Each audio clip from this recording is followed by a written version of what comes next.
Bueno, muy buenas noches. Entonces vamos a continuar esta tercera clase referido al procedimiento de prescripción adquisitiva de dominio o denominado usucapión, ¿no?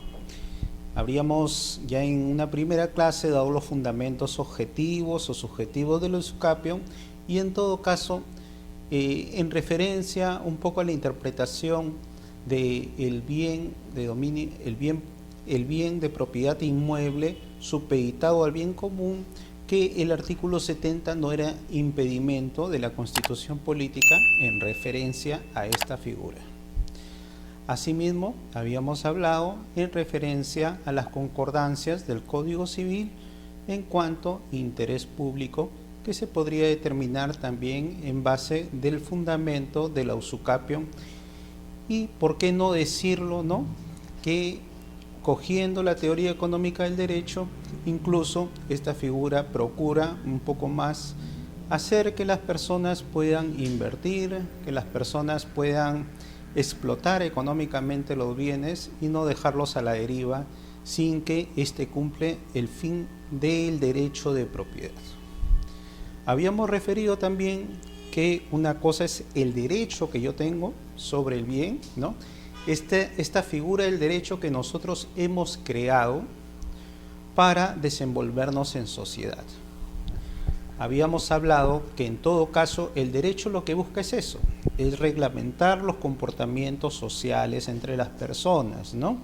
Y que en todo caso los intereses protegidos en base a este derecho, los bienes jurídicos tutelados, son aquellos que son relevantes en cuanto pueden ocasionar o bien controversias jurídicas, o sea que haya un demandante y un demandado que tengan que ponerse de acuerdo supeditado a la labor jurisdiccional del juez, o en todo caso también relaciones jurídicas que conlleven incertidumbres jurídicas, para no tener ahí siempre pendiente qué va a pasar con mi derecho que yo lo adquirí sustantivamente.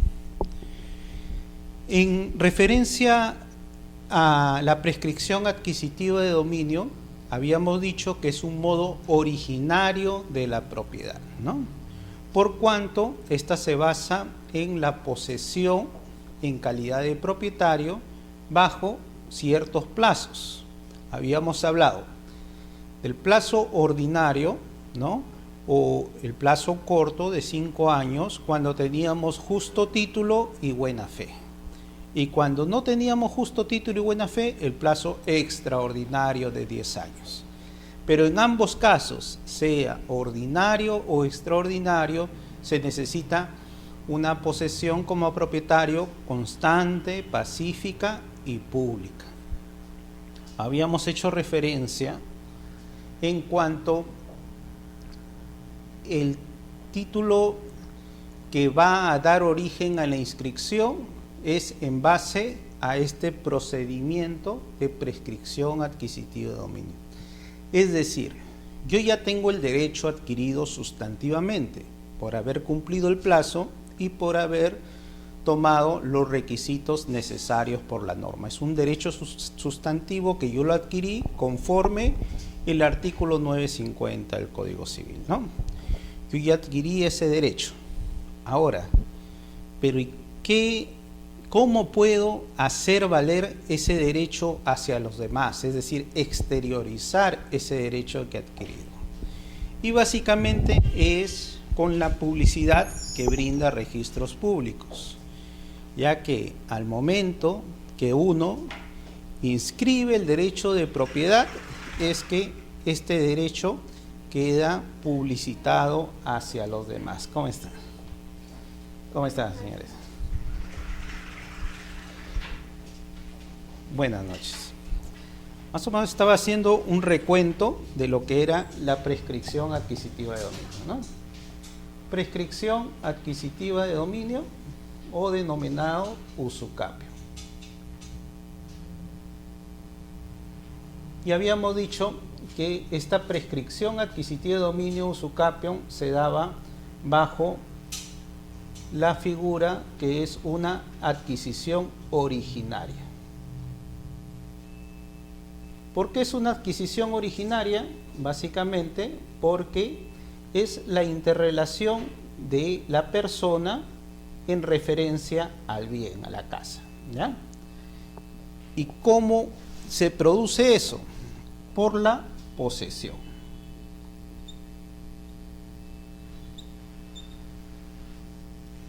O sea, esta persona ha estado en posesión del bien. ¿Cómo ha llegado a esta persona a tener la posesión del bien? Puede haber sido mediante un título de adjudicación. Por ejemplo, una compra-venta. Puede haber sido una compra-venta, puede haber sido una donación, puede haber sido una adjudicación de otro tipo, pero en todo caso, esta persona está ejerciendo la posesión básicamente sobre el bien, sobre la casita. ¿Eh?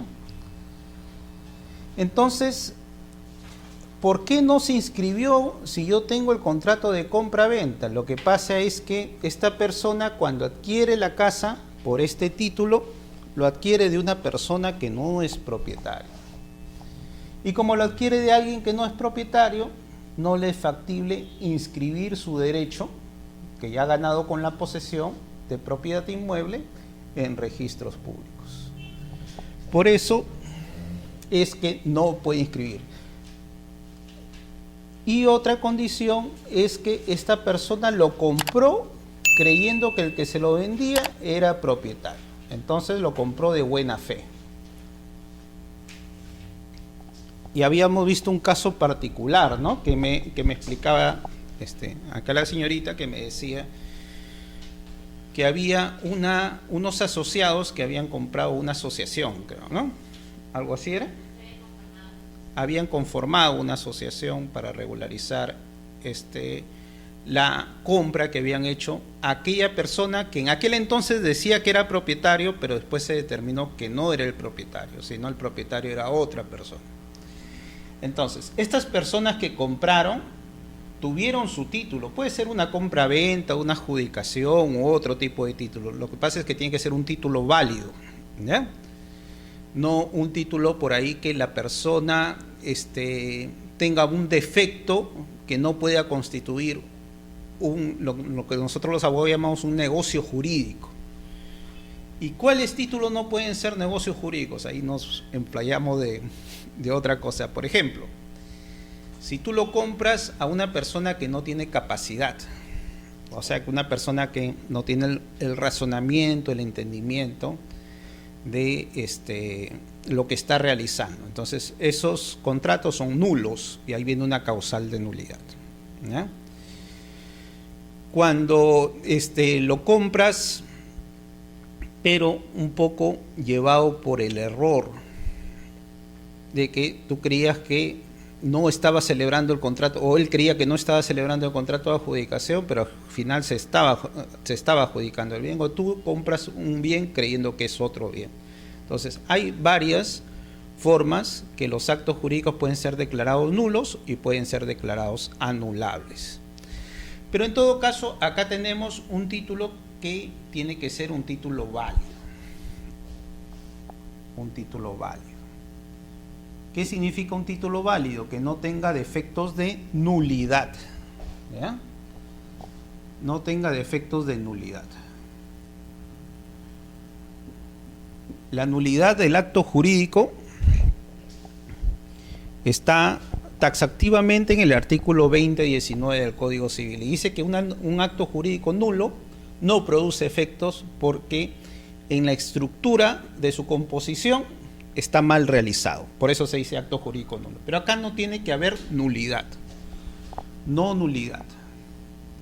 Entonces, si no hay nulidad, es un título válido y haberlo hecho de buena fe. Yo como poseedor tengo un título válido, un justo título y de buena fe. Y mi posesión, como yo creía que lo estaba comprando del propietario, ha sido en calidad de propietario, ¿ya? Esa ha sido mi posición, en calidad de propietario.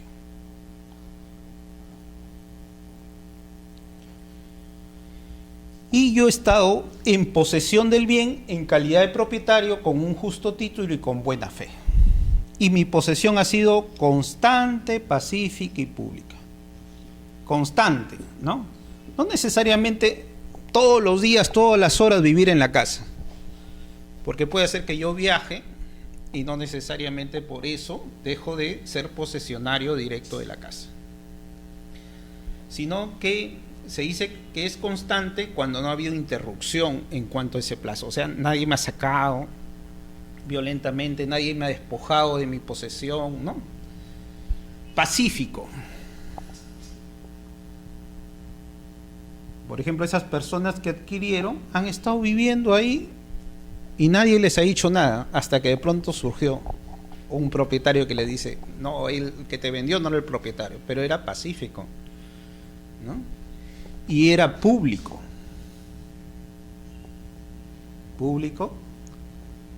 ¿no? Y como propietario. Entonces, por eso se dice que la prescripción o lo usucapión es una adquisición originaria. Se basa en la posesión, en justo título y buena fe, en forma constante, pacífica y pública. Para esto, solo necesito 5 años de posesión. 5 años de posesión.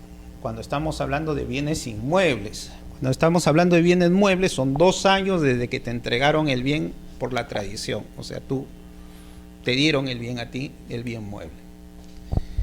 Pero hay personas que están en posesión en calidad de propietarios, en forma constante, pacífica y pública, pero no tienen un justo título.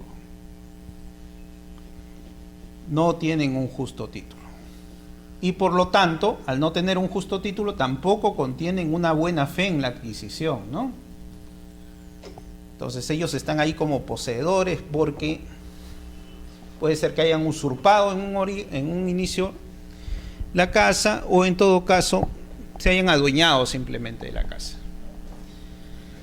Para estos casos, la prescripción adquisitiva de dominio también funciona, pero no una manera de necesariamente beneficiar a los usurpadores, ¿no? O en todo caso ser cómplice de un tipo penal, no, sino sirve para consolidar una inseguridad jurídica a esas personas que si siguen explotando y nadie les reclama el bien y ellos invierten, pagan sus impuestos, realizan su familia, construyen, hacen su actividad económica, entonces la verdad es que es una consolidación de ese derecho. Y para esto la norma te dice que son 10 años. Cuando no hay justo título ni buena fe, pero he desempeñado la posesión como propietario en forma constante, pacífica y pública. 10 años. Y no necesito ahí buscar al anterior propietario, no necesito nada, simplemente lo voy a emplazar. Ahora viene que yo, de ser posesionario, bajo las condiciones de 5 años o buena fe, me convierto en propietario.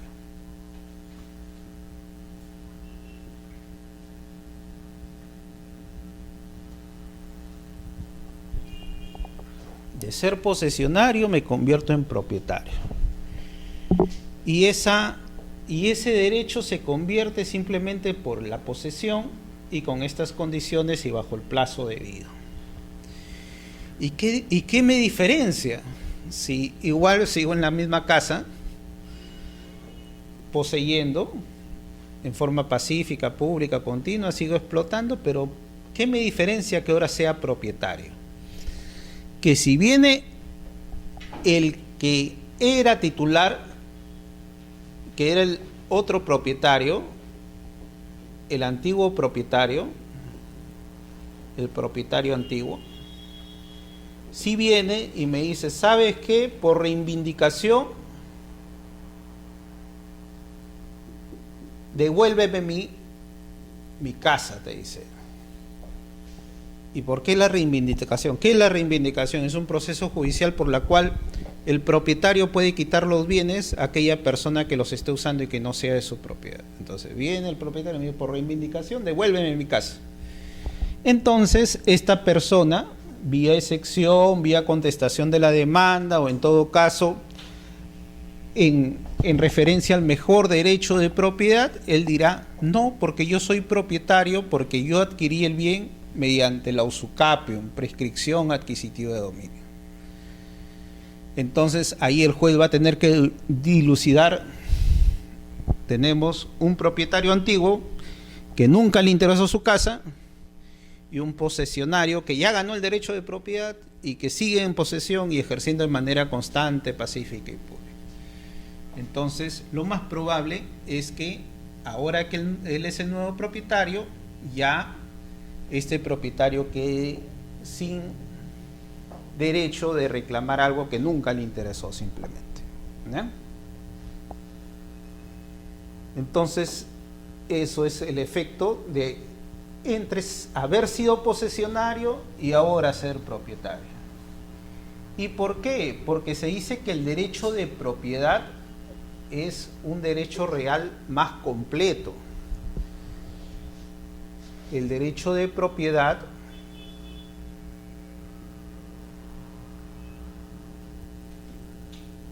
comprende el uso, el disfrute, ¿no?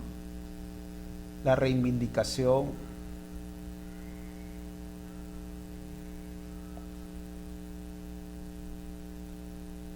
y otros derechos que se pueden ir dando. Entonces vemos que el uso, que yo era solo posesionario, era un derecho de los que ahora yo tengo. Yo he tenido ahora más derechos adicionales. Entonces por eso se dice que al haber obtenido el derecho de propiedad yo tengo más derechos, ¿ya? Pero estamos hablando de derechos, y cuando uno habla de derechos, ¿no? ¿Cómo los hago? ¿Cómo los exteriorizo? ¿Cómo defiendo mi derecho ante los demás, ¿no? Porque yo puedo tener el derecho, o los hijos que tienen el derecho de alimentos. Entonces, ¿cómo lo piden?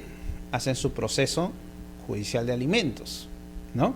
Y ahí les pagan si es que los padres no le pasan alimentos. Pero en sí, ellos incluso no necesitan, sino el padre ya es una obligación de pasar alimentos. Entonces, ahora yo soy propietario, pero ¿cómo realizo mi defensa ante los demás para que los demás sepan que yo soy propietario?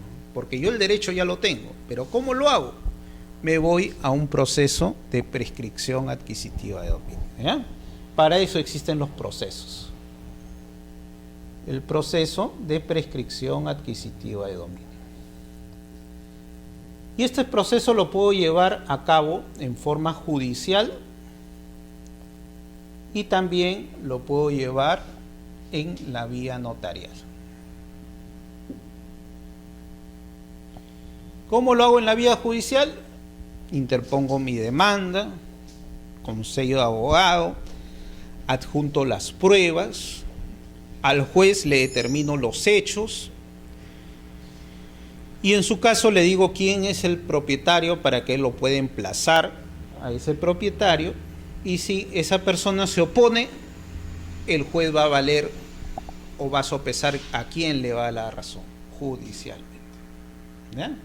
Entonces, judicialmente, por un proceso que se denomina proceso abreviado, así se denomina, abreviado, yo puedo iniciar este proceso judicial, ¿ya? Y también lo puedo hacer notarialmente. Claro, lo puedo hacer notarialmente bajo el proceso no contencioso. También lo puedo hacer notarialmente. Y son dos tipos de proceso que lo puedo realizar. ¿Y este proceso para qué lo hago? Para que se inscriba en registros públicos mi derecho de propiedad. Y ahora viene la gran pregunta: ¿y qué valor agregado me da inscribir en registros públicos mi derecho de propiedad? Es que el registro, para nosotros, para el Perú, tenemos un registro que es un registro jurídico. Y al tener un registro jurídico tiene efectos que benefician a aquellas personas que se inscriben. Primero es el efecto de la publicidad. Eso se llama una publicidad material. ¿Qué significa?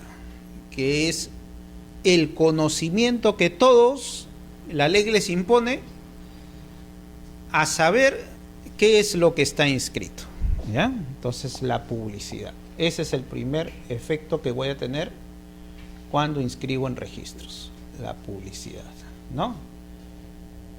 Material. ¿Qué significa? Iure de iure, o sea, de pleno derecho, nadie puede decir que yo no conozco que tú eres el nuevo propietario. No, desde que está inscrito en registros, como es un registro jurídico, tú tienes el beneficio de la publicidad jurídica o la publicidad material. Todo el mundo, nadie puede alegar que no conoce que tú eres el propietario. Y otro efecto es la oponibilidad.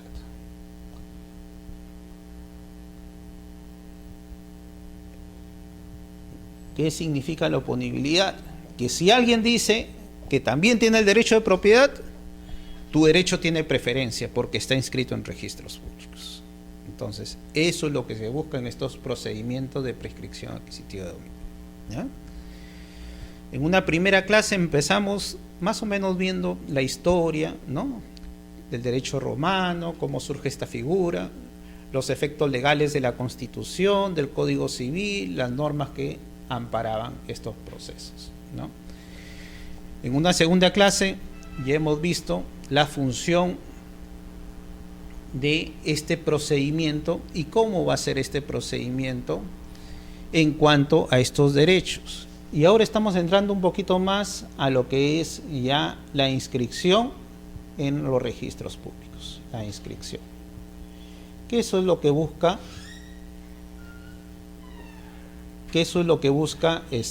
estos procesos. Por eso se dice. ¿Por qué? Porque es una inscripción que me va a dar publicidad material y me va a dar oponibilidad. ¿Y qué va a pasar con el anterior propietario? Con el asiento de dominio en el anterior propietario, ¿qué va a pasar? El anterior propietario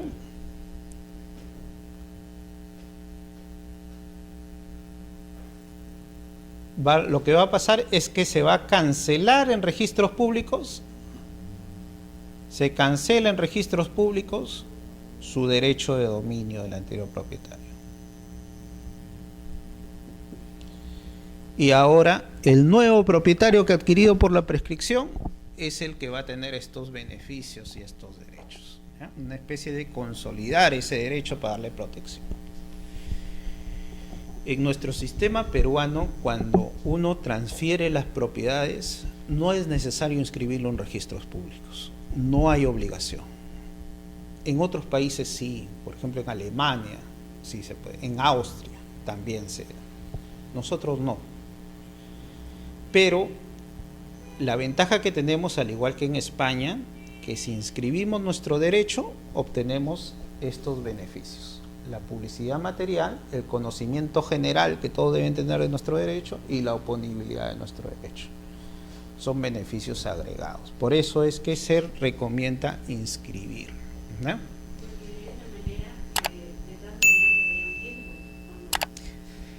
El riesgo que habría ahora que se ha dado estos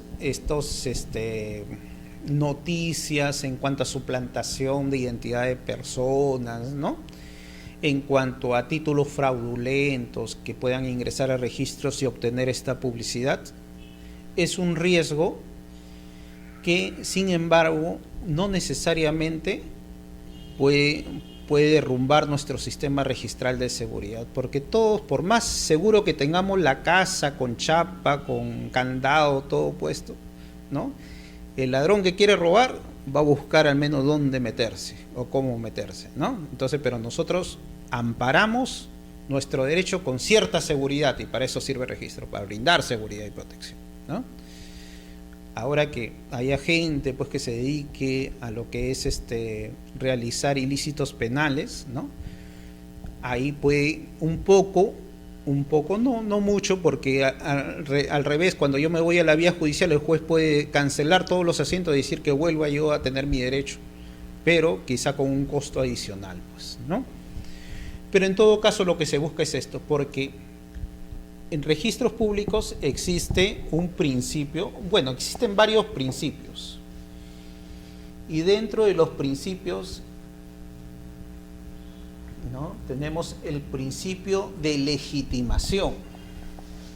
Legitimación. Es un principio.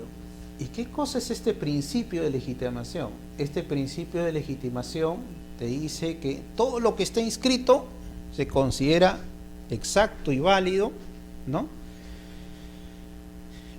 Y en todo caso, cualquier rectificación que haya será a partir de la rectificación que puede hacer el registrador o las partes que han intervenido en el acto, o en todo caso en la vía judicial. Pero mientras no exista eso, por el principio de legitimación, todo se considera exacto y válido, ¿no?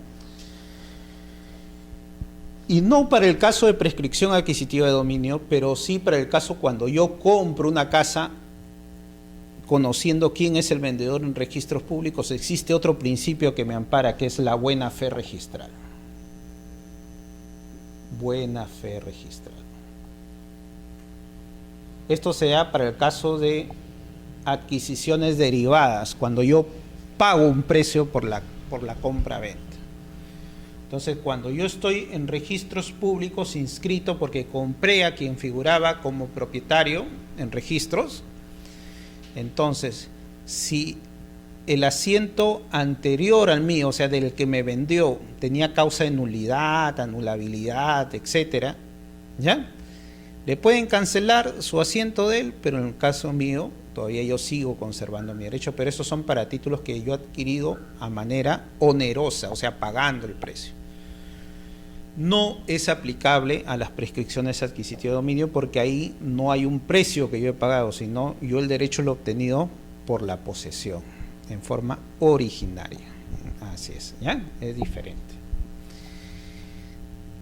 Entonces, ¿para qué sirve registros? Para inscribir en registros públicos y tener todos estos beneficios que me brinda la publicidad registral, los principios registrales y demás aspectos.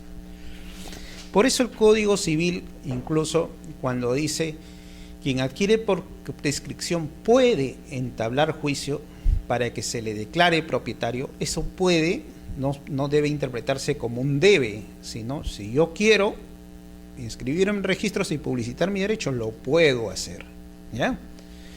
Porque en verdad yo ya gané el derecho por la mera posesión. Tanto así que, como le digo, si alguien me pide por reivindicación, yo por una excepción le digo, yo ya gané la propiedad por prescripción, y el juez ahí no va a poder reivindicar el bien.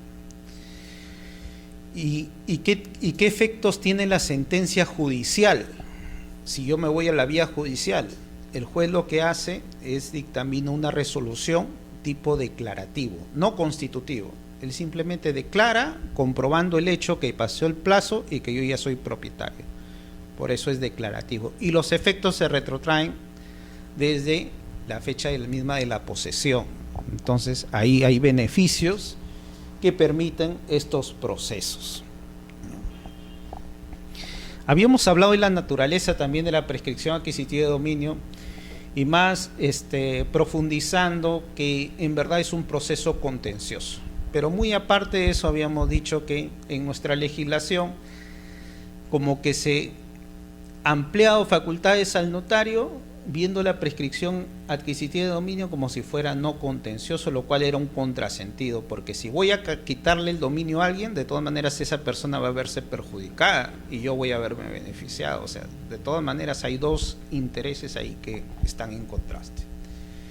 Pero en todo caso, la interpretación que se ha dado es que si no hay oposición de nadie y lo que busca registros es brindar seguridad jurídica, entonces yo podría ir al notario público, si no hay oposición de nadie, para seguir estos procesos en la vía notarial bajo los procesos no contenciosos.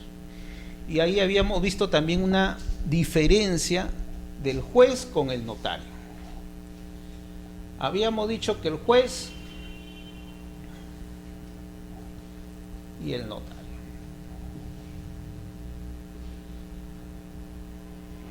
Ambos tienen que basarse en lo que es el Código Civil para determinar el derecho sustantivo, o sea, el derecho que yo he ganado. Yo soy abogado y siempre hablo términos que quizá no entiendan, y si no entienden me dicen para explicarle. Por ejemplo, un derecho sustantivo, ¿qué podría ser? Un derecho sustantivo podría ser el derecho que todos tenemos a la libertad, por ejemplo. El derecho de tránsito, el derecho a la vida, el derecho a llevar un nombre, ¿no? Son derechos sustantivos, ¿ya?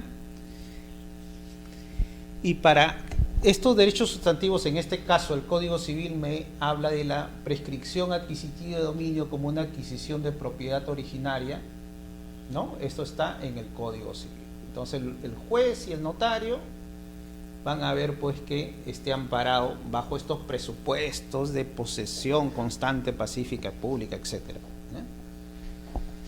Pero de acá viene, para esto, hacerlo valer, hemos dicho que necesitamos un proceso.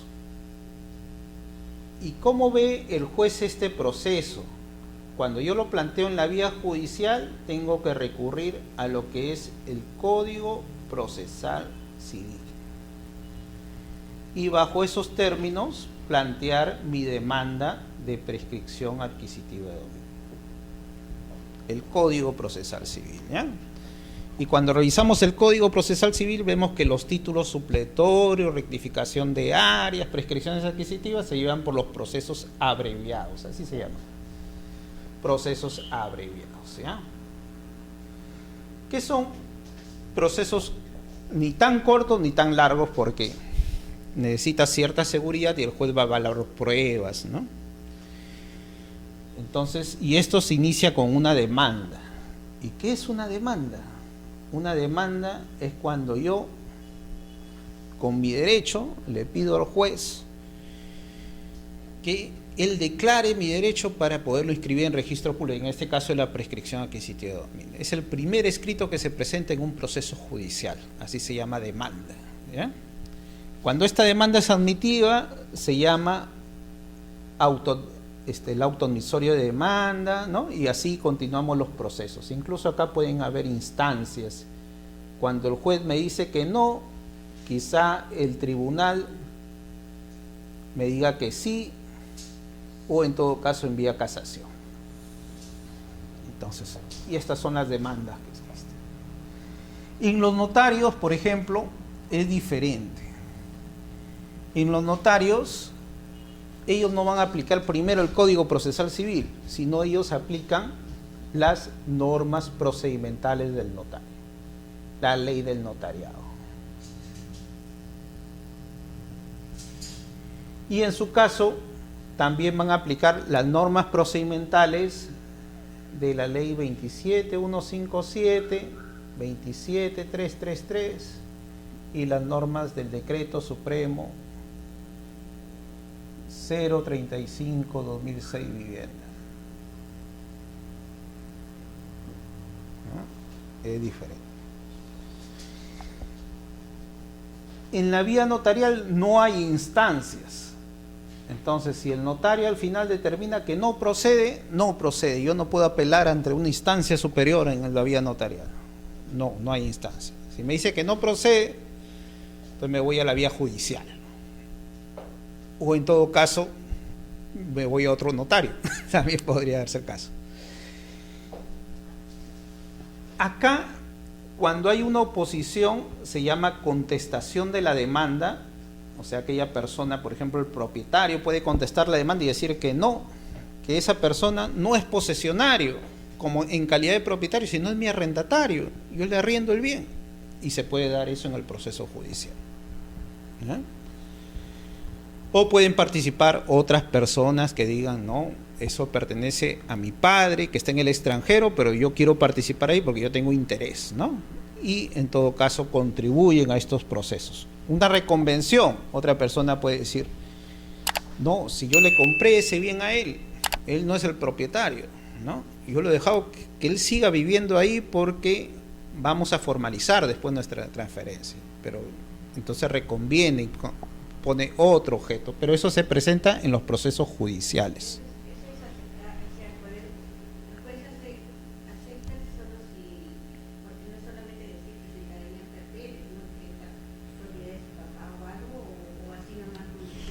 uno tiene en los procesos judiciales que primero ver la ley, ¿ya? Que si en la ley está permitido eso. Adjuntar las pruebas, ¿ya? Y ver los hechos, esas tres cosas. Entonces, tiene que estar. Nosotros... Exacto, no puedo hacer eso en un proceso judicial, y si lo hago, el juez simplemente va a decir, bueno, estos puntos como no han sido probados, los descarto porque no tengo ninguna prueba en el proceso, ¿ya? Sin embargo, en el proceso notarial basta que alguien se oponga, incluso sin alegar ningún interés. Alguien que leyó por ahí el periódico y dice, no, esta casa es de mi vecino, ¿cómo se va? Ese señor va a pedir la prescripción adquisitiva, yo me opongo. Y acá culmina el proceso. Acá culmina el proceso cuando sale una resolución, ¿ya? Resolución. Y acá culmina el proceso. Cuando estoy en el proceso no contencioso y alguien se opone, quiere decir que hay un conflicto de intereses y el notario no puede ver esto, entonces tiene que irse a la vía judicial, ¿no? Y después, ¿qué podríamos más referencia decir sobre esto? Que acá lo que saca no es una resolución, sino el juez al final saca una escritura pública o un instrumento público, que puede ser de otra naturaleza, que después lo vamos a ver en qué consiste, ¿ya? Entonces hay dos diferencias básicas en estos casos. ¿Hay otras diferencias? Sí. Por ejemplo, los notarios para ver estos procesos solo proceden sobre predios urbanos o en todo caso en calidad de expansión urbana. ¿Y cómo lo ven eso? Con el certificado de parámetros urbanísticos, básicamente. Y habíamos hablado que no todos los bienes pueden ser prescribibles, ¿no? Porque hay bienes que por naturaleza tienen un uso público. Entonces yo no puedo prescribir el parque de una casa, no puedo prescribir una vía, una calle, ¿no? Entonces, esos bienes no entran en lo que es en la calidad del negocio entre privados. Y esos bienes no se pueden prescribir porque si no permite el negocio entre privados, menos va a permitir pues que alguien obtenga el derecho de propiedad sobre ellos, ¿ya? Entonces, bajo este amparo, para no ir mucho por el Código Procesal Civil, que es un poco extenso en verdad el proceso, que lo podríamos explicar, vamos a ir al ámbito un poco notarial y explicar un poco cómo estas normas se aplican en estos procesos. Y habíamos explicado cómo surge la ley 27157, ¿no? Habíamos dicho que esta ley lo que buscaba era regularizar edificaciones. Y bajo ese ámbito, cuando una persona quería regularizar una edificación o quería regularizar un reglamento interno, me encontraba que cuando me iba a registros me decían que el propietario es otra persona. Y yo de esa otra persona nunca le había comprado, pero yo tenía mi título, que era mi compra-venta, y yo creía que yo era propietario. Entonces, ¿qué hago? Tengo que irme bien a la vía notarial o bien a la vía judicial, y es alternativo, ¿ya? No es obligatorio.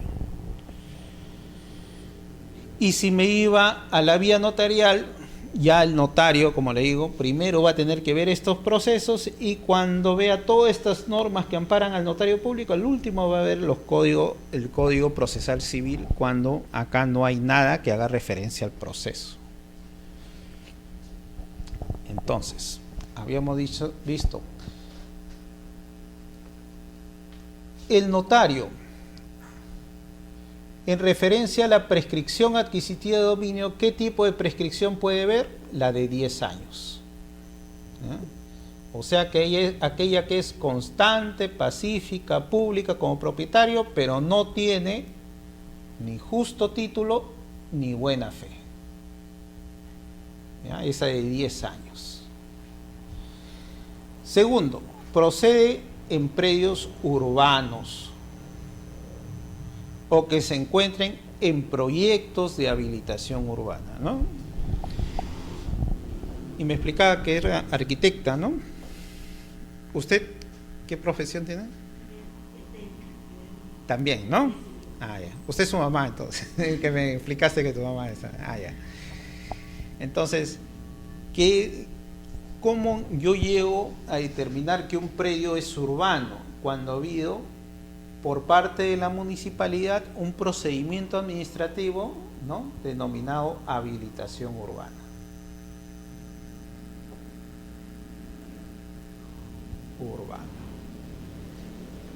Pero ¿qué cosa es esto?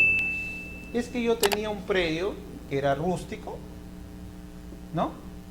Y ahora lo quiero convertir en urbano. ¿Y cómo hago convertir un predio rústico en urbano? ¿Cuál es mi sentido? Mi sentido es que quiero negociar para que la gente viva y se valoriza más el predio cuando es urbano, ¿no? En nuestro medio es así.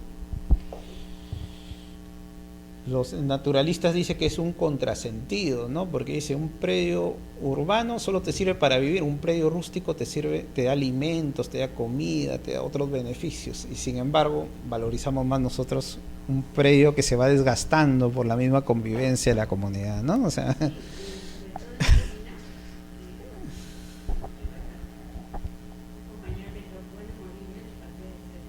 ¿ya?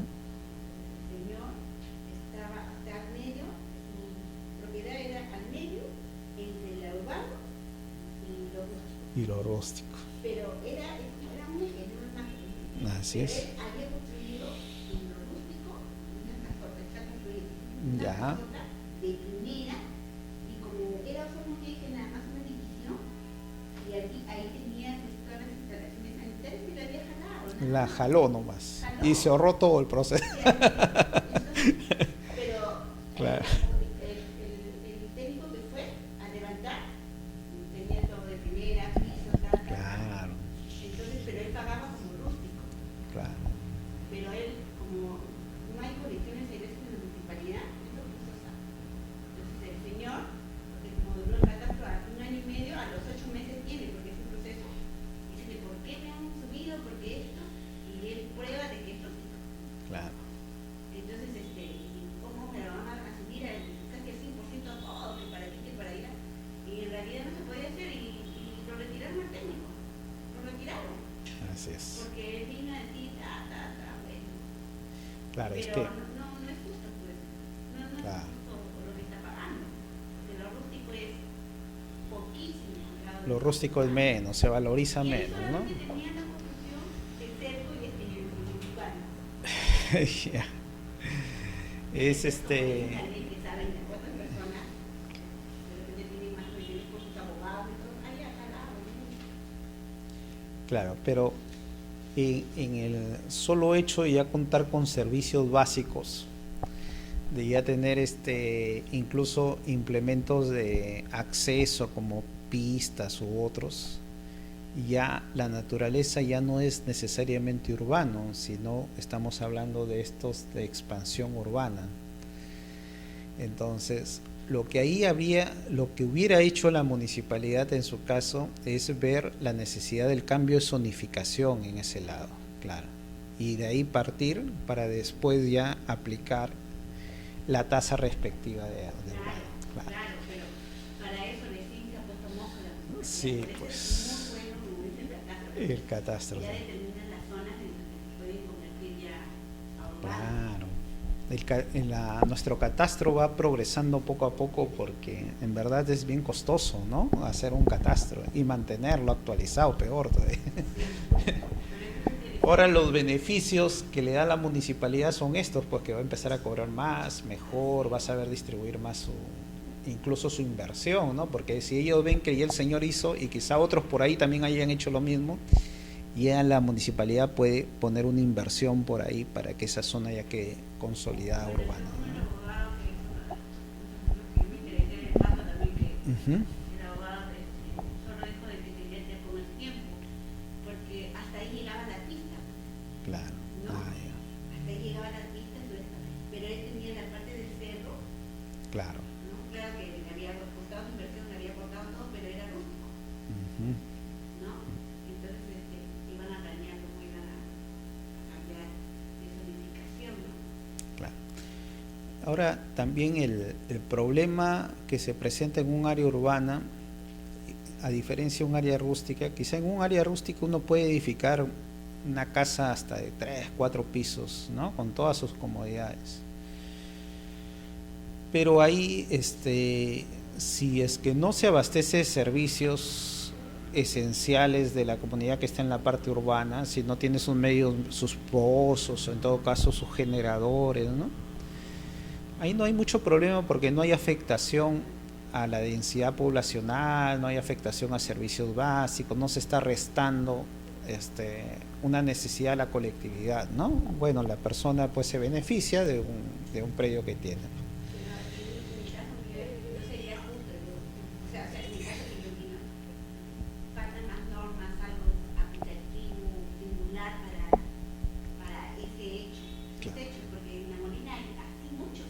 Claro, claro. Hay muchos en la Molina, le aseguro que en la parte de Cerro son casas. Existe lo que ahora, como le hago referencia, son estas zonas que se encuentran en área de expansión urbana, pero mucho tiene que ver la zonificación. Ahora, las municipalidades también están esperando el proyecto del plan urbano metropolitano para ellos poder aplicar también los tipos de zonificación distrital, ¿no? Entonces también ellos, no depende mucho de ellos, sino depende si también ha habido un cambio o una... Claro, porque eso, o sea, en el Tupac no hay nada de eso, No hay. Se puede agarrar. No hay. Por eso el señor vino, pero Claro. molestísimo. Es que si no se había hecho la regularización de la habilitación urbana, básicamente así él lo haya edificado, pues todavía servía para ese uso, ¿no? Ahora, lo que sí se podía haber ganado ahí es una multa quizá de las empresas de servicio por él estar jalando servicios sin que haya habido un contrato por estas entidades prestadoras, ¿no? De agua, luz, teléfono, etcétera. Pero bueno, eso ya viene en referencia a ello, ¿no? En la parte donde él, o sea, él le correspondía, había hecho un cerco frontal, había hecho un bañito, un servicio nada más. Y ahí jaló todo. Ahí jaló. Para allá, claro, sí, pues. Inteligentemente, o sea, no señor, seguramente es asesor, pero es abogado. O quizá lo habrá hecho él desconociendo, pero bueno, pues se ha visto beneficiado por esta falta de habilitación. A mí me han subido, y ese es rústico, así, de frente. Claro. Yo he construido mi casa en mi huerto rústico, o sea, ¿por qué me van a subir urbano? Claro, también, bueno, no tiene mucho criticable, ¿no? Porque él, bueno, pues está construyendo en su predio rústico su casa, ¿no? Así que no tendría mucho sentido. Bueno, entonces los predios urbanos son los que han pasado estos proyectos de habilitación urbana, ¿no? Y dentro de estos proyectos de habilitación urbana, pues se crean lo que son las zonas urbanas, o sea, los lotes, ¿no? Y lo que son los aportes. Estos aportes ya, supongo que ustedes más que yo conocen que se delegan cuando son áreas verdes, de jardines, ¿no? Parques a las municipalidades, y hay que seguir el proceso de adjudicación de vía, ¿no? Que el Consejo apruebe mediante un acuerdo y en todo caso le transmita el habilitador pues el dominio. Y sobre estos lotes ya va a generarse pues lo que son predios urbanos. Ahora, cuando no ha cumplido este proyecto de habilitación, pero cuenta en una zona que es urbana de por sí, pero cuenta solo con lo que es el proyecto de habilitación, ¿no? O sea, proyecto de habilitación y construcción simultánea, se dice, ¿no? Zona con proyecto de habilitación y bajo la condición que sea con construcción simultánea. Esto es criticable, que sea con construcción simultánea, porque puede hacer que esté en un proyecto de habilitación y ya se estén por otro tipo que no necesariamente tenga aprobación municipal, ya las zonas por ahí hayan acrecentado y sean urbanas, netamente urbanas.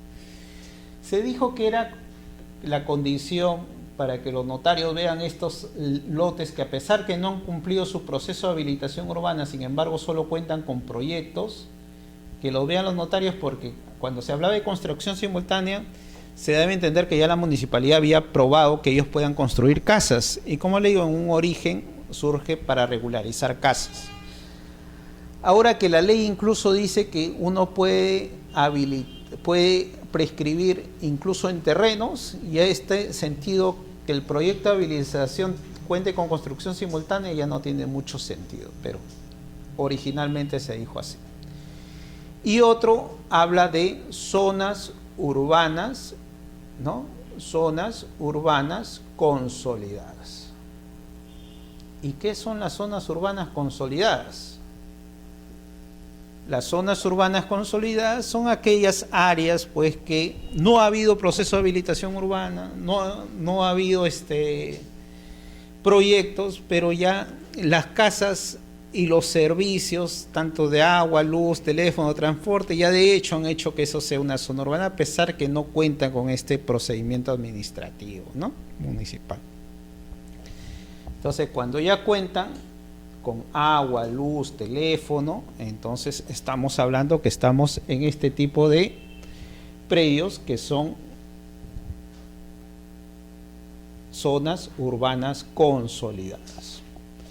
Ahora la norma, la 2733, dice incluso en terrenos, o sea, quiere decir que ahora ya no es necesario la condición de que yo voy a regularizar una edificación, sino basta que yo me encuentre en un terreno, en una zona urbana habilitada, en un proyecto de habilitación urbana, en una zona urbana consolidada, yo ya puedo irme al notario y solicitar mi prescripción adquisitiva de dominio.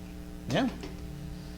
10 años, zonas urbanas o en expansión urbana, sean terrenos o sean casas, y para eso me voy al notario público.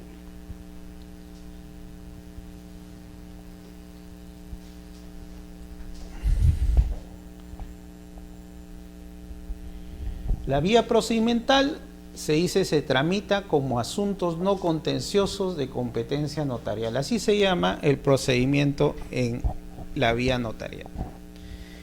Y esto es un proceso que un poco se agravó esta formalidad porque los notarios, en el ejercicio de su función, ellos conservan lo que son los documentos protocolares en su archivo.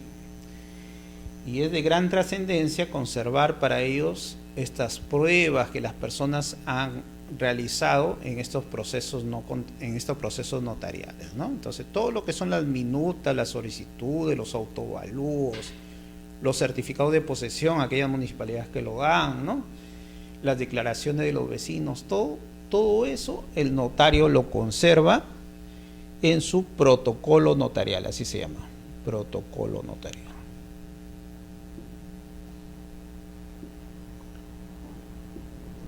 O sea, son documentos protocolares, ¿ya? Documentos protocolares. Bien.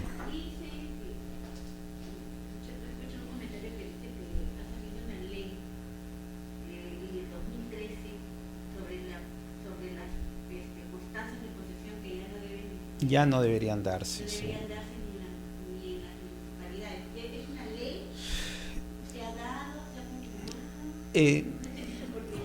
Sí. No, no he visto el dispositivo legal, pero tengo entendido que ya no lo están dando de 2013 algunas municipalidades. Simplemente eso también, porque sí. Y hacen referencia a algunas que ya no se pueden. Ustedes sí lo dan en la municipalidad de. Sí, porque debe estar en el TUPA todavía, pues, ¿no? Entonces, sí, bajo esos ciertos requisitos se daría todavía.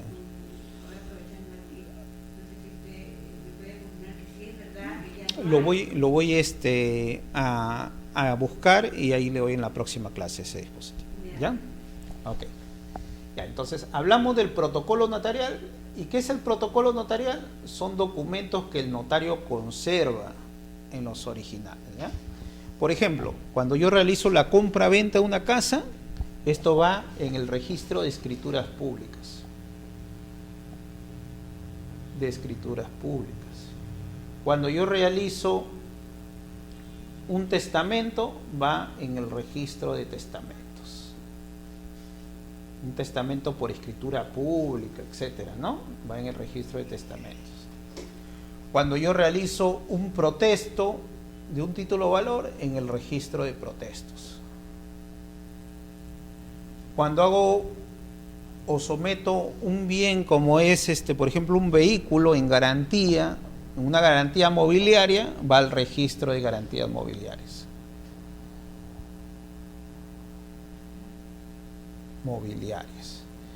Y cuando hago una prescripción adquisitiva de dominio, va al registro de asuntos no contenciosos.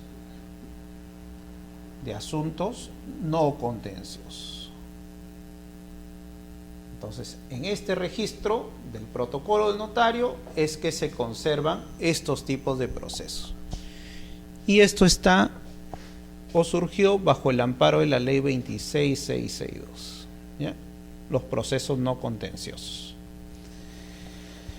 Diferente de, hay documentos que el notario no conserva, ¿no? Por ejemplo, yo voy a legalizar una firma. Todo lo que son legalizaciones, certificaciones, envíos de cartas notariales, todo eso no lo conserva el notario, todo lo devuelve. Y hay otros documentos que por la importancia, él sí lo conserva. Dentro de estos, los procesos de prescripción adquisitiva de dominio a títulos notariales. ¿Y por qué procesos no contenciosos? Porque habíamos dicho que si hay oposición, básicamente se suspende el proceso. Este proceso queda en nada.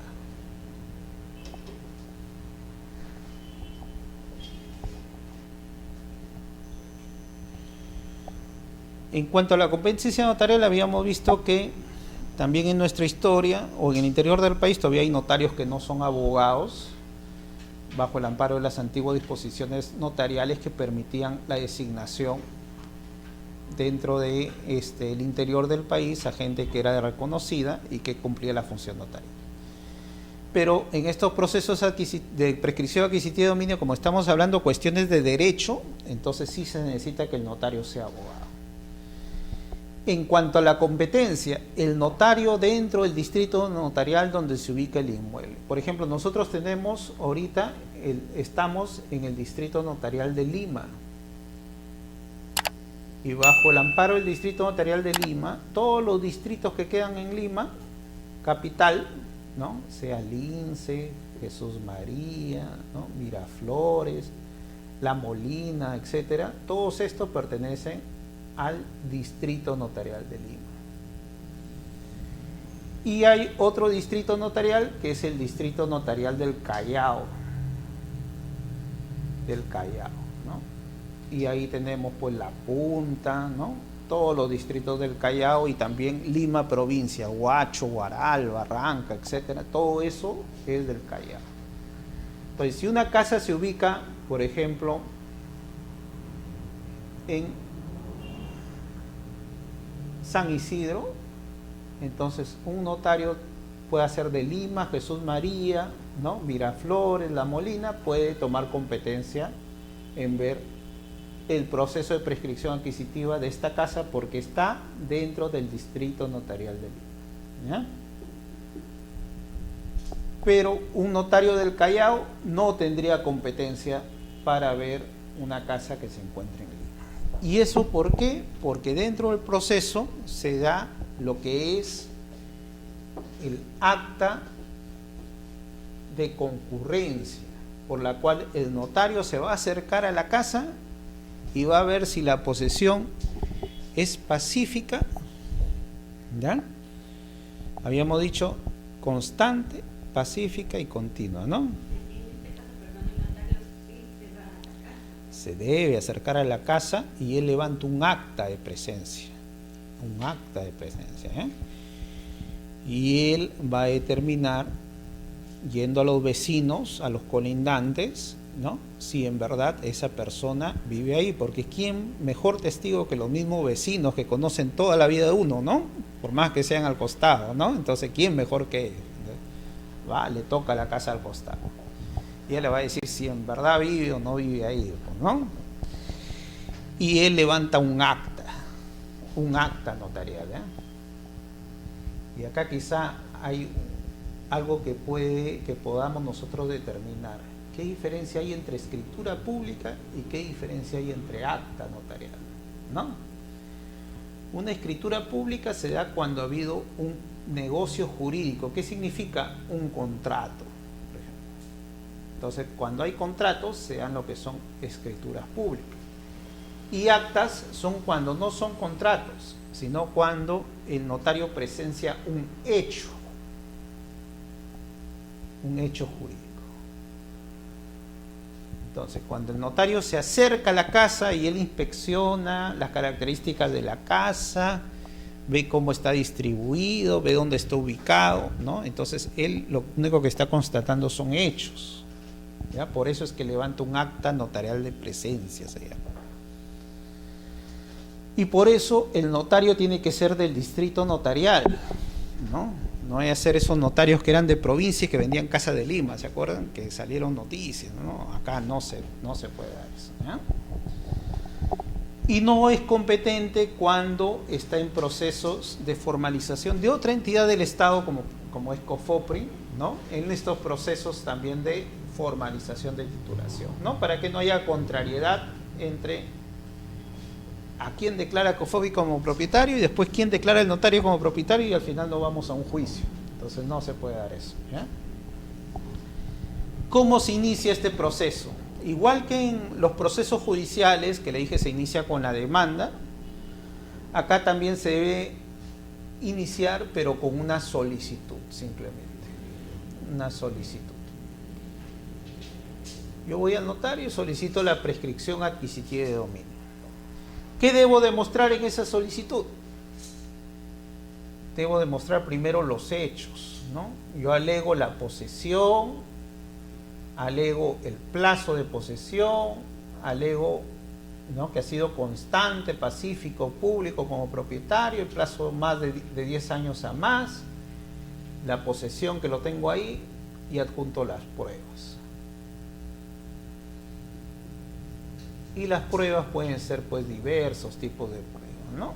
Los recibos de servicios, los recibos de impuestos que pago, etc. Entonces todo eso viene en lo que son las pruebas. Incluso ante la municipalidad, ¿no?, ¿quién figura ahí como propietario? Y la copia literal del dominio en caso el predio esté inscrito en registros públicos. ¿Y por qué digo en caso que el predio esté inscrito en registros públicos? Porque puede ser que yo esté prescribiendo un predio que nunca ingresó a registros públicos, una casa que nunca ingresó a registros públicos. En ese caso, la inscripción no va a cancelar el dominio del anterior propietario porque nunca hubo propietario. Lo que va a hacer es aperturarme una nueva partida registral directamente a mi nombre, porque lo he adquirido como propietario.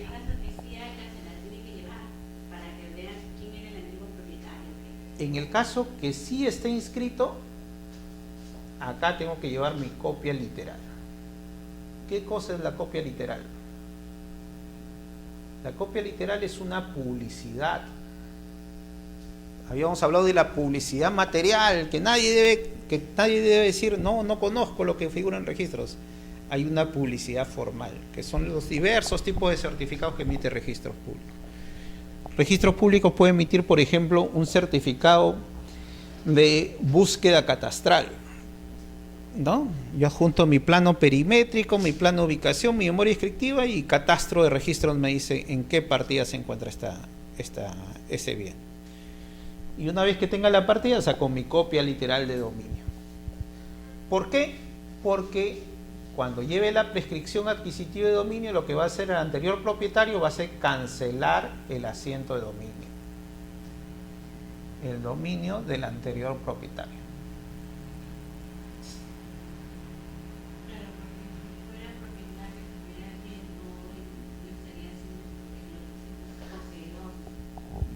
Yo soy poseedor porque yo soy el prescribiente y él es el propietario, el que no le interesa esa propiedad. Entonces él tiene el dominio en derecho, pero yo tengo el dominio en hecho porque yo lo estoy materializando, ¿ya? Entonces el derecho, tener un derecho es también tener una obligación y una responsabilidad. El artículo 70 dice que la propiedad se ejerce en armonía con el bien común.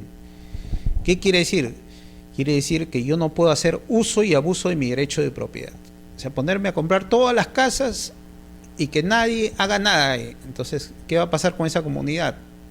Decae esa comunidad, ¿no? Entonces, en la época del feudalismo, quizá los reyes, que ellos sí tenían, pues, ¿no?, sus súbditos ahí, sus tierras. Pero ahora ya estamos en otra época, pues, una época de desarrollo globalizado, ¿no? Lo que le interesa es la actividad económica y en todo caso el bien común está supeditado en la obligación de explotar el bien en beneficio de la comunidad. Entonces, si no cumplo esa obligación, no lo estoy ejerciendo como bien común.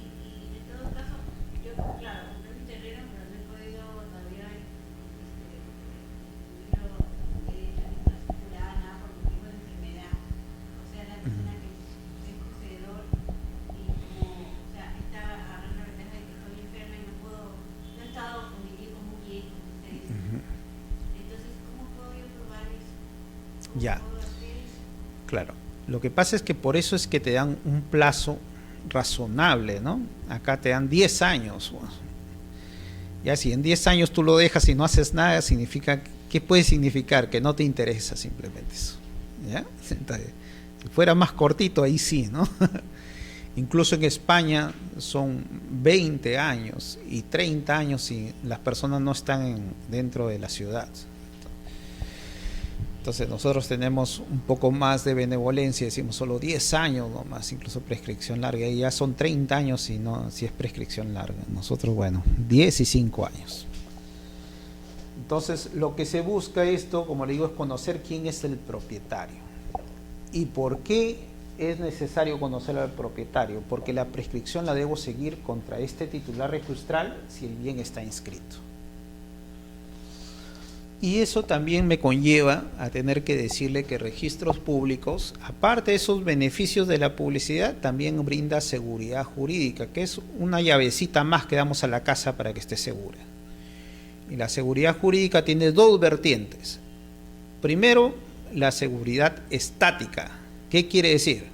Que mientras yo sea propietario de la casa, nadie se va a poder apoderar de mi casa sin que yo conozca que alguien está pidiendo la prescripción. Por eso es que acá tienes que averiguar quién es el propietario, porque a esa persona se le va a notificar. Porque yo puedo seguir un proceso notarial, supongamos que dure 6 meses, 1 año, supongamos, o judicial, que puede durar hasta 10 años, he visto procesos judiciales. Y después de 10 años va la resolución a registros y lo han entablado con otra persona que no era el propietario. Todo eso decae, ¿no? Y por un desconocimiento básico de que hay que ir contra el titular registral a quien se le va a cancelar su derecho. Y la seguridad dinámica, que es el otro aspecto que brinda registros. ¿Qué quiere decir? La seguridad dinámica es aquella que nos permite contratar confiando en lo que registros publicita. Entonces, por eso el Estado sí roga esa responsabilidad. El Estado dice, yo te garantizo que él es el propietario y por eso contrata, pues, abogados, notarios, registradores y toda una serie de técnicos para que esa publicidad sea segura. Entonces, si está en registros, ya sabe, el titular registral, porque se le va a cancelar el dominio. Y si no está en registros, entonces el proceso se va a seguir contra aquellos que supuestamente te transfirieron la propiedad, pero además hay que emplazar a la SBN, que está a cargo de los bienes del Estado, ¿no? Y en su caso los gobiernos regionales, que también están a cargo de la administración de esos bienes. A esta solicitud de los hechos y las pruebas, como le digo, las pruebas son libres en cuanto el notario, acá sí se hace un poco la labor de juez, se hace el notario, porque él va a tener que valorar pruebas, ¿no? Cosa que en la vía judicial es razonable, ¿no? Porque en la vía judicial el juez tiene lo que se llama la apreciación razonada. Él puede determinar qué prueba es correcta para él, qué prueba no es correcta, por más que sea muy formal, ¿no? Y acá el notario se hace un poco de juez y va a tener que hacer eso, pues para ver si le convence la posesión o no.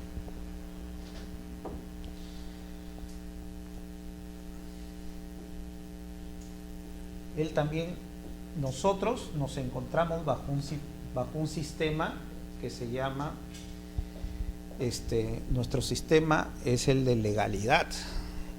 O sea, para nosotros rige la ley, básicamente, en nuestro sistema peruano, ¿no? Hay otros sistemas del Common Law, por ejemplo, que lo llevan Inglaterra, Estados Unidos. Allá la ley se va creando conforme los jueces van resolviendo caso por caso. Entonces, resuelven un caso, se crea una ley. Resuelven otro caso, se crea otra ley. Entonces, cuando uno ve esos programas de abogados de Estados Unidos, dicen, en el caso de tal señor, contra tal señor, se tomó este. Para nosotros no es así. Para nosotros decimos, conforme el artículo tanto del Código Civil, el artículo tanto de la Constitución, ¿no? Entonces, para nosotros prima la legalidad. Ya la ley es la que rige tanto a los jueces, a los notarios, a los administrados y todas las personas que estamos supeditados por la ley. Y si uno va contra la ley, está cometiendo lo que se llaman actos ilícitos y que son sancionables. Dentro de ellos, por ejemplo, prescribir terrenos de las comunidades campesinas, ¿no? Las comunidades campesinas, sus terrenos son inalienables, imprescriptibles, se dice, ¿no? Prescribir bienes comunes entre copropietarios. Supongamos, los tres somos copropietarios de esta casa, ¿no? Entonces yo vivo en otro lado, su hijita vive en otro lado, usted vive acá. Entonces usted dice, como yo tengo la posesión constante, pacífica, pública, entonces yo los excluyo a ellos dos y yo me quedo. Eso no se puede. Porque ahí el copropietario está representando, ejerciendo la representación en favor de los copropietarios hasta que se decidan por la división y partición, ¿no? Entonces, o bien lo adjudicamos a uno, o bien nos repartimos la casa entre tres, pues. Pero no podemos prescribir, un solo copropietario no puede prescribir. Y eso está puesto en la ley. Entonces los notarios tienen que saber evaluar también esa referencia, ¿no? Igual que el juez.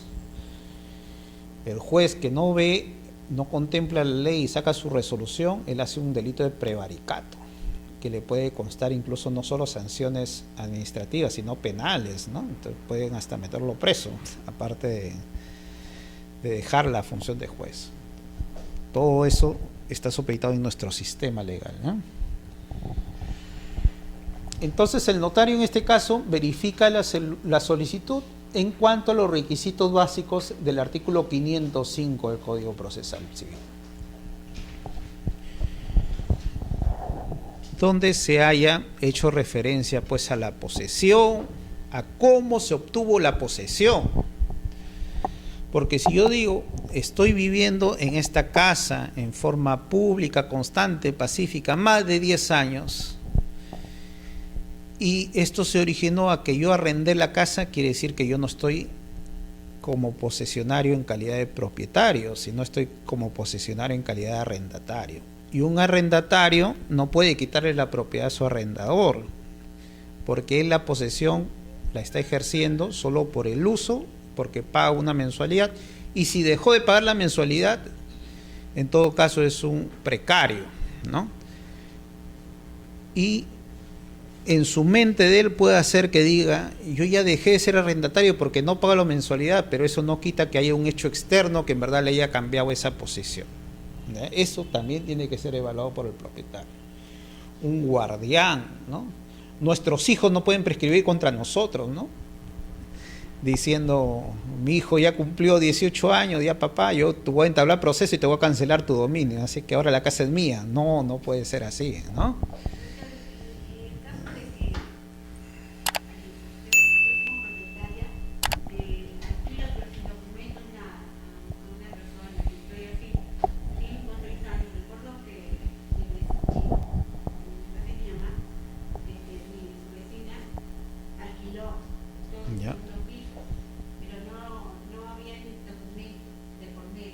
Ya.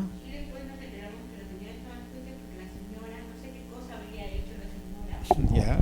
que aparentemente el Poder Judicial estaba dando la posesión a ella. La posesión del segundo piso. Y la señora vivía en el primer piso. Mm. En el segundo piso vivía la señora privada, pero no, o sea, de boca, todo era de boca, le daban el fiscal en mano y todo, nada había de documentos. Entonces la señora estaba asustada porque había pasado un primer proceso en donde le estaba dando la razón a la señora. Lo que pasa es que, pero de ahí vienen las pruebas, pues uno tiene que siempre probar el hecho del acto, ¿no?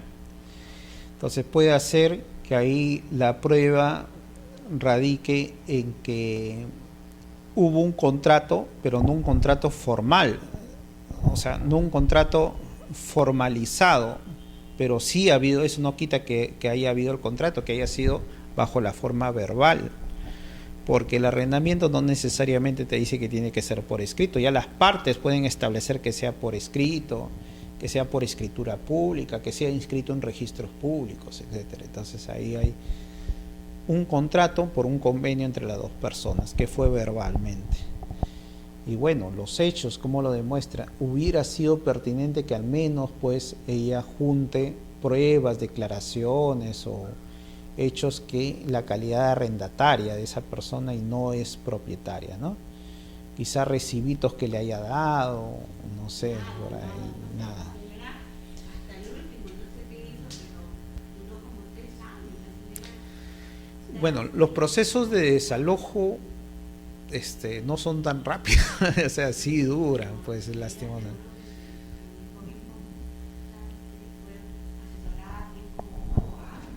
Claro. pero todos los vecinos sabemos que la señora era alquilada, pero no sé cómo el Poder Judicial estaba determinando ya dándole la razón a ella. No sé, al último, la señora ha luchado duro, y a las malas La desalojado. a las Claro. malas, Sí. porque con la ley le estaba dando la razón a ella. Sí. Pero eso también puede traer un contrasentido, porque la otra puede decir también, yo tengo el uso y como no me has desalojado bien, entonces puede también pedir volver a... Fue apoyada por varios vecinos. Claro.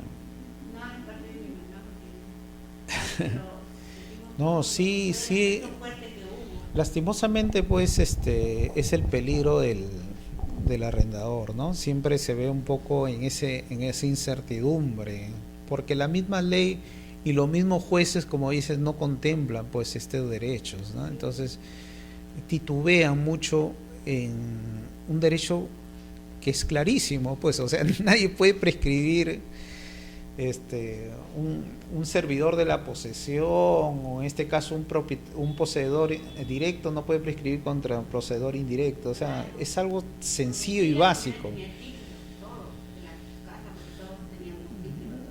Claro. Lo que pasa es que seguro en las pruebas la señora habrá juntado unas pruebas formales que al juez le hacían esto variar pues su opinión. Puede hacer que eso se haya dado.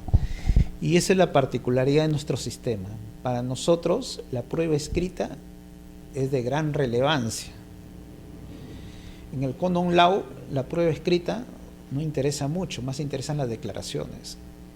Nosotros lo que interesa más es la prueba escrita. Por eso es que nosotros, como la prueba escrita es más importante, por eso tenemos este sistema notarial tipo latino, donde los notarios tienen fe pública en el ejercicio de su función. Ellos conservan el protocolo notarial, todo porque la prueba escrita para nosotros, bajo nuestro sistema legal, es así. Nosotros estamos con un sistema civilista, así se llama. Conum civilis para nosotros, para ellos Common Law, para ellos la prueba oral, la prueba verbal. Por eso en Estados Unidos un notario no necesita ser abogado, por ejemplo. Sí. Un notario puede ser el portero de un de un hotel, o una persona que vende periódicos, por ejemplo, puede ser un notario, porque ahí y la intervención notarial no es tan relevante. O sea, por eso le digo, la prueba escrita no es tan relevante. Ellos, los convenios entre las partes, la oralidad, el acuerdo, todo eso tiene más valor que el escrito. Sin embargo, nosotros al revés. Nosotros la prueba escrita es lo primordial y lo que el juez más valora, ¿no? Entonces, por eso es diferente. En provincia, tuve la oportunidad, gracias a Dios, de salir a conocer el catastro rural. Ya, Y de verdad ahí, la palabra vale. vale. La palabra vale, ahí Ahí sí. la palabra vale, la firma de aquí en este año de limitas de propiedad mía. Sí. Mi palabra es ley. Y lo respetan, así fallezca la persona, lo tienen ahí reservado, que cuando vengan sus hijos ahí está su... Claro. Sí. Pero que vaya un vivo de Lima y se ponga a, en todo caso, prescribir sobre todos esos predios, imagínense, pues entonces no, es claro. Pero son cosas de idiosincrasia, pues también es eso, ¿no? Porque allá también la gente cumple, también porque si incumple las sanciones sí son severas. Entonces, por ejemplo, cuando hay una responsabilidad civil por daños en estos países del Cono Lao, ¿no? Que se llaman sistema de torres, algo así se llama, de torres. Entonces ahí, si un empresario, por ejemplo, no puso cuidado, que el piso está resbaloso y alguien se resbala y cae, tiene que pagarle millonadas, pues, ¿no? Miles de dólares esa persona. Acá, pues, no hay mucho. Entonces, si ahí hay una empresa que, por ejemplo, se dedica a que pone una escalera eléctrica, algo así, que no haya seguridad y alguien por ahí sufra una lesión, para ellos es fatal.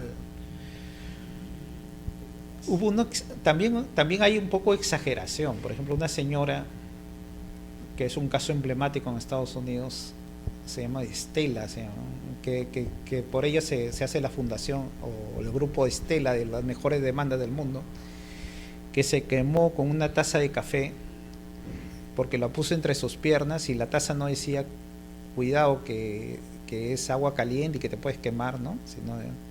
Y ella por eso hizo un mal movimiento y ella misma se quemó.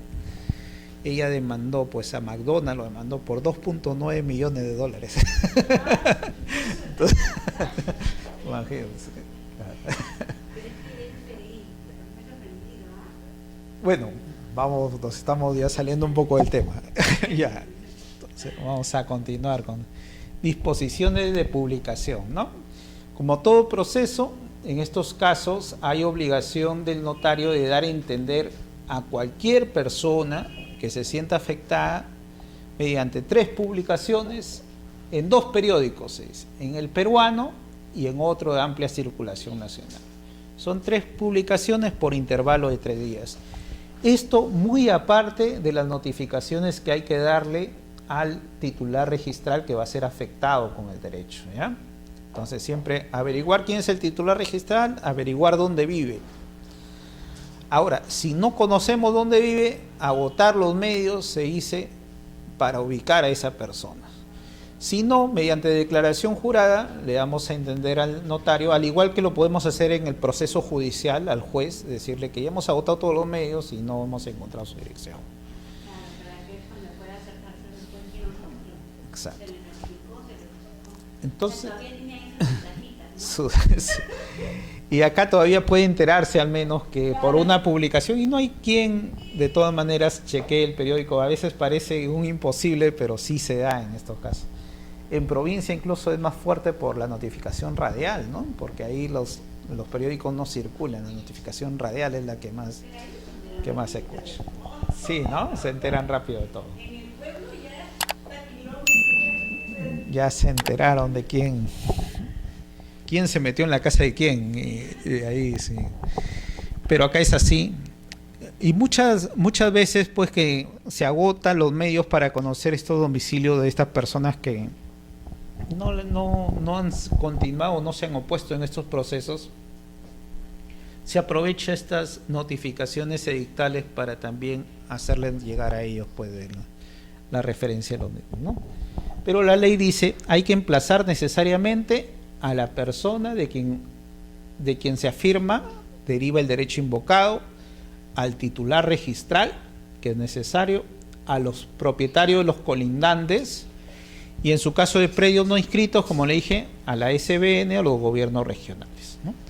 Si esto no se da, entonces estamos hablando que hay un acto oculto y no puede darse eso, pues porque desprotege el derecho de la persona que quiera oponerse y por lo tanto, si no se dan bajo estos términos, se considerará la nulidad de estos procesos, ¿ya?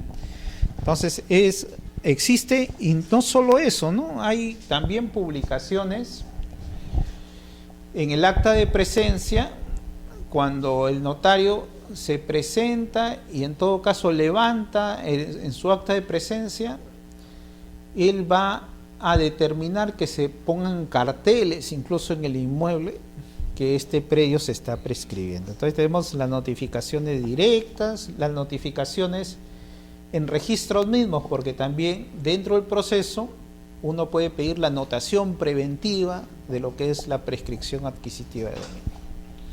Entonces dentro del registro se pide al registrador: publicítame que ante tal notario estoy llevando esta prescripción. Al titular registral lo notificas en su casa. Haces 3 notificaciones en el periódico y aparte un cartel en el lugar donde se está prescribiendo. Entonces la idea de esta norma es dar toda la publicidad y agotar toda la publicidad que se pueda en estos procesos de prescripción adquisitiva de dominio.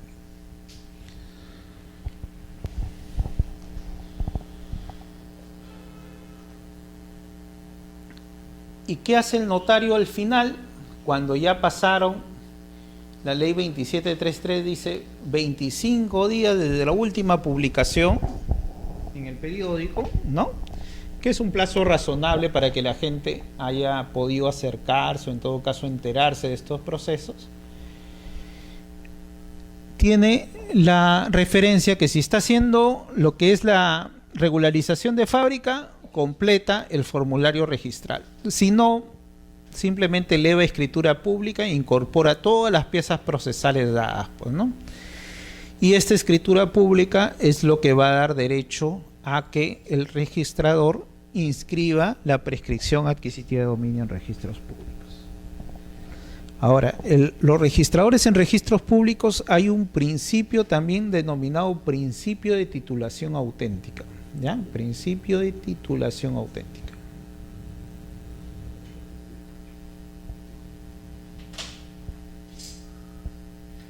Se dice titulación auténtica porque el instrumento público básicamente auténtico es el que emite el notario público mediante la escritura pública. Entonces, cuando no hay una formalidad determinada por la ley sobre cómo deben ir estos documentos, se dice que tiene que ser por escritura pública y así lo determina el artículo 2010 del Código Civil, ¿no? Es por eso que estos procesos, cuando culminan, también se plasman en lo que son escrituras públicas, y bajo ese instrumento es que el registrador realiza la inscripción de la prescripción adquisitiva de dominio.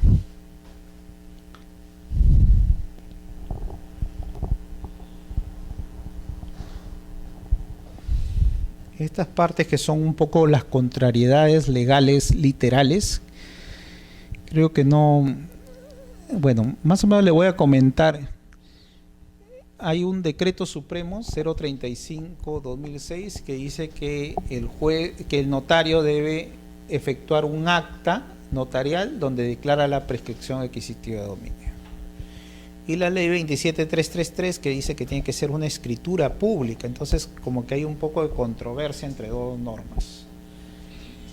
El reglamento de la ley 27157 dice que las actas se levantan después de 30 días hábiles de la última publicación. Y la ley 27333 dice después de 25 días hábiles de la última publicación. Pero como estamos hablando de un reglamento que es una norma de menor jerarquía y nosotros por el principio de legalidad tenemos unas prioridades de la ley. ¿Se acuerda que le dije que todos nos basamos en la ley? Pero la ley tiene sus prioridades. Primero va la Constitución, después va la ley, después los reglamentos, después las resoluciones. Entonces, la 27333 es ley y el decreto supremo es un reglamento. Por lo tanto, lo que hay que hacerle caso más es a la ley, ¿no? ¿Ya? En ese sentido se interpreta. Nuestro tribunal ha dicho que no se debe observar, el tribunal registral dice, no se debe observar si el notario emite escritura pública o emite acta, que después de todo son instrumentos notariales y si lo ha hecho el notario es de su competencia y su responsabilidad, y que los dos documentos pueden dar origen a lo que es la inscripción. Pero peca un poco en decir que también los formularios registrales. Entonces, pero los FOR, creo que ustedes conocen los FOR cuando hacen los procesos de fábrica o no conocen mucho. Formularios registrales, ¿no?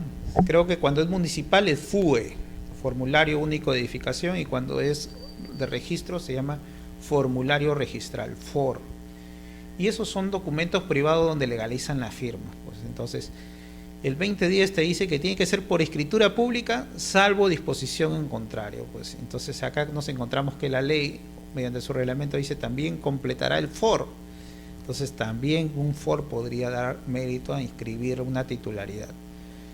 Pero en todo caso, un FOR que donde el notario solo legaliza firmas, como que no te da referencia de la fe notarial en referencia al contenido del formulario, ¿no? Porque el notario va a decir, no, yo solo identifiqué a las partes y legalicé sus firmas. Puede ser que el contenido del FOR haya sido malamente o ilícitamente llenado. Entonces como que no presta mucha seguridad. Entonces comúnmente cuando presentan FOR se les pide, bueno, y adjunten el acta con los instrumentos notariales en su caso. ¿Ya? Este es nuestro principio de legalidad, ¿no?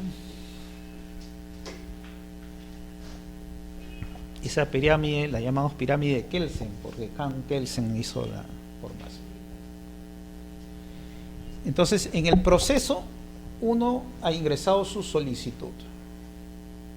Habíamos visto que el notario no tiene una instancia superior. Si el notario lo acepta, entonces el notario tiene que solicitar a registros públicos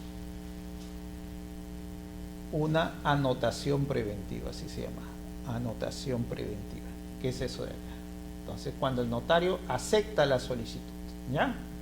Si el notario sí acepta, si no acepta la solicitud, entonces termina el proceso, ahí concluyó todo.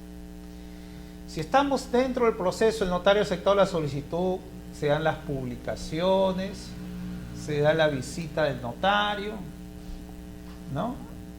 En todo caso, antes que el notario realice la escritura pública, cualquier persona en este proceso se puede oponer. Si se opone, entonces también culmina el proceso de prescripción adquisitiva. Si no se opone, continúa el proceso. ¿Para qué sirven estas anotaciones preventivas que se hacen en registros públicos? Estas anotaciones preventivas tienen dos efectos. Primero, dar a conocer a todos, como ya figuran en la publicidad de la partida registral, que se está llevando a cabo un proceso de prescripción adquisitiva de dominio notarial. Ese es el primer efecto. Y el segundo efecto es que cuando después de tiempo se declare la prescripción, los efectos jurídicos se van a retrotraer a esta fecha, a la fecha de la anotación, ¿ya? Entonces, para eso sirve esta solicitud, esta anotación preventiva. Se recomienda que en los procesos judiciales también se anoten las demandas que tienen los mismos efectos. Son anotaciones preventivas, quiere decir provisionales, que buscan publicitar, ¿no? ¿Ya? Y estos son los documentos formales que se piden para esos procesos. La inscripción definitiva, como le digo, se va a retrotraer a esta fecha de anotación preventiva. Lo que sí va a pasar es que cuando el predio no esté inscrito, no va a ser factible anotar preventivamente nada, ¿no? En ese caso, simplemente cuando se inscriba se va a inmatricular el inmueble. Y ya habíamos hablado de la inmatriculación, que es la primera inscripción del dominio en registros públicos. Por eso se llama inmatriculación, ¿ya?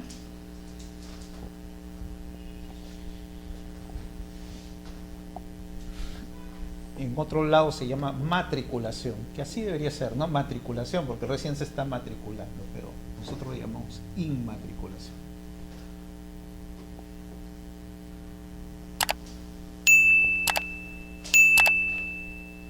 La oposición, como bien se dijo, ¿no?, es necesario para estos procesos que no haya oposición, porque al haber oposición ya no estamos hablando de un proceso no contencioso, sino estamos hablando que ya se produjo un conflicto de intereses. Y el único que soluciona conflicto de intereses es el juez, ¿ya? Los notarios no pueden. Entonces, cuando uno se entera de que hay una afectación a su derecho, por escrito ingresa la oposición al notario público y el notario tiene que suspender esos procesos de prescripción adquisitiva no contenciosos. Y cuando hay la prescripción de un área menor, y esto es una forma de ordenar registros públicos, ¿no? Cuando tengo un área de 400 metros y voy a prescribir solo 100 metros, registros va a independizar esa parte y va a dejar la parte de los 300 metros en las partidas registrales. Bueno, ahí nomás lo dejamos. Ya vamos a ver otros casos más prácticos en la próxima clase.